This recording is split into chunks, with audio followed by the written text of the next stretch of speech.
Histoire de la littérature. Oh, c'est un grand livre. Les soirs d'hiver, le moral est morose. Reprenez Les Illuminés de Gérard de Nerval. Reprenez L'Abbé de Bucquoy. Seulement.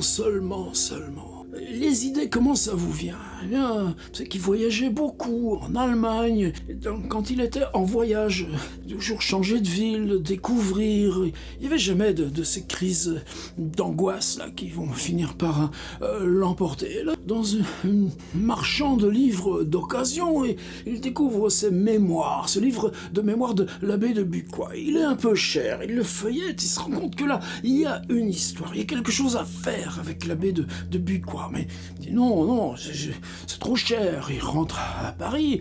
Première chose, il va chez la bibliothèque, à la Bibliothèque nationale. Il trouve la trace des mémoires de l'Abbé de Bucquoy.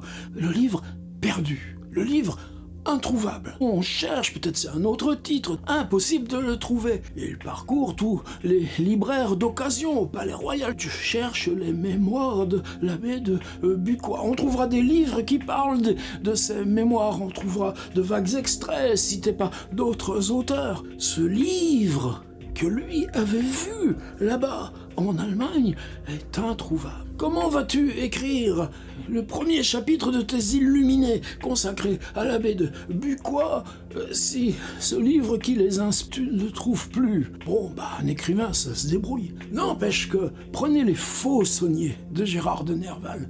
Ce livre qui a existé et jamais tu le trouves. Un livre, tu sais qu'il existe et jamais tu le trouves. Eh bien, voilà une histoire. Voilà une histoire de Gérard de Nerval qui nous fait réfléchir aux livres, à notre amour pour les livres, à notre passion pour les livres. Un livre, qu'est-ce que c'est sinon le livre que tu as perdu, que jamais tu ne retrouves?